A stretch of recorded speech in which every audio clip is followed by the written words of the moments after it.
Hello friends and potential friends. Well, today is October 30th of 2022. It's about 1 o'clock in the afternoon, about 80 degrees.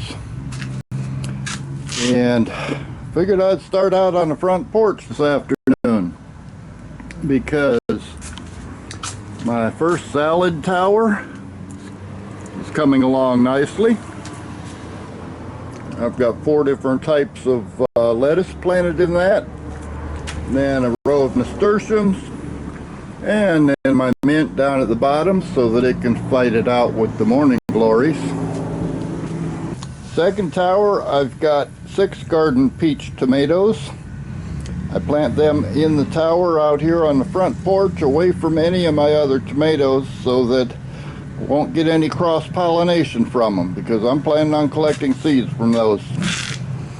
And the next 4 levels are various kinds of Swiss chard. I did actually put some labels on them. There's orange Swiss chard at the top. Looks like magenta in the next tower down. Then ruby red in the next one. And the bottom one is rainbow Swiss chard. So that's it for the front porch for right now. And back here in the raised bed garden, sweet potatoes still doing good. Pineapples are still looking good. Roma tomatoes are looking wonderful.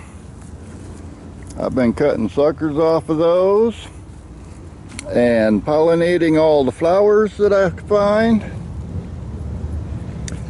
Some people think I'm kind of crazy for planting tomatoes this time of year, but they just don't seem to understand what I have to go through. When I plant spring tomatoes, I plant the seeds in February, try to get them moved outside in March, and then come May or June, the heat gets so bad that it kills them. So I plant them in the winter. And incidentally, I got little Roma tomatoes already coming on. And I can't really expect to see any cold weather until about December at the earliest. Our coldest months are January and February.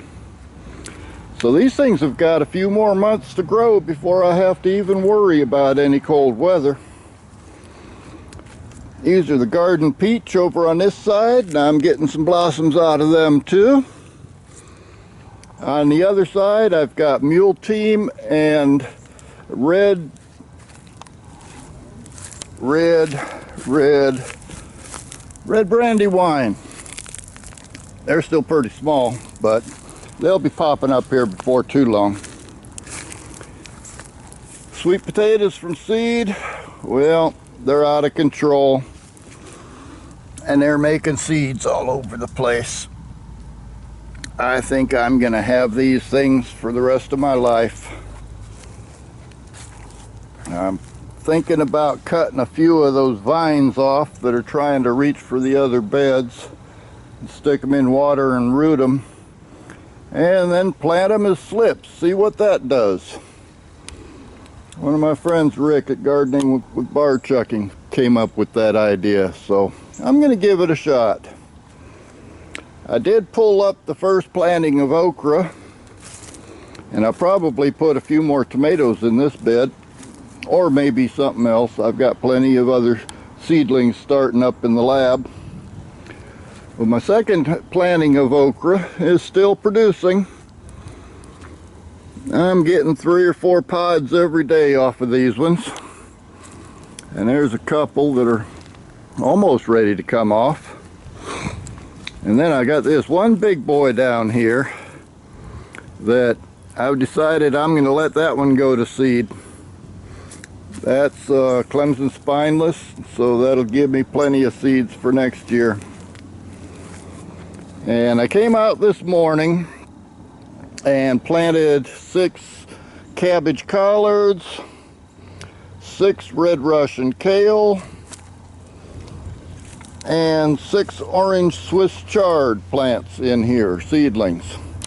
And then on either side of the little worm bed, I scattered a bunch of gourmet lettuce mix.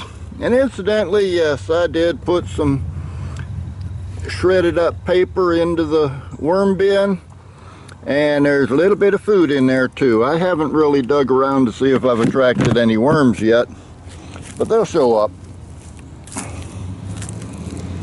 And back here in the corner where I used to have corn, now I've got tomatoes. In fact, let's see, these ones up at this end are the Floridad. They, I believe, are supposed to be acclimated to Florida climate a little bit. And I've got a few blossoms starting to pop up on them.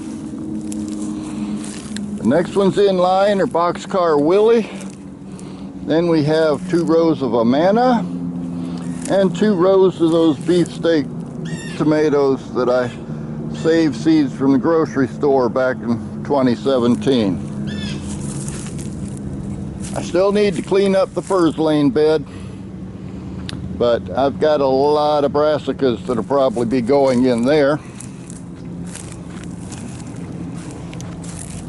And then back here in the back, I've got a few more of the garden peach tomatoes that I didn't have room for in the beds. And I see I've got some blossoms starting up on them too.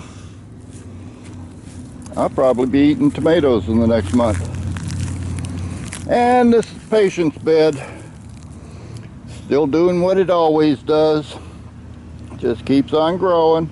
Once in a while it spits out a new shoot, and one of these days I'm actually gonna get this cleaned up in here and see what I can do to make it fit in with the rest of the garden.